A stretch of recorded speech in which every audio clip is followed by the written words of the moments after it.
I'm Charmaine from Smarter Selling. Today's topic is negotiation and the cheapest. Now, when you come into negotiation, I want you to consider something. If your client keeps drilling into you that somebody else is cheaper, don't get plugged into that.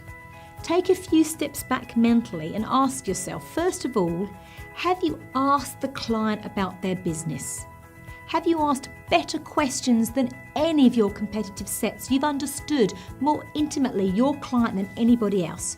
You understand their goals, their challenges, if they've got to sell it on to somebody else, who they've got to sell it to internally. Do you understand more than anybody else? Because if you do, you're in a much better position than anybody else.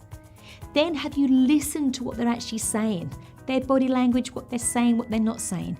Did you check you've understood? And then have you aligned your solution exactly the way that they need it to be aligned for them, so that now it's the perfect fit? Believe me, if your solution fits like a glove, money drops off the table, because people aren't going to quibble about little bits here and there when it totally suits them. So don't get plugged in if they say somebody else is cheaper.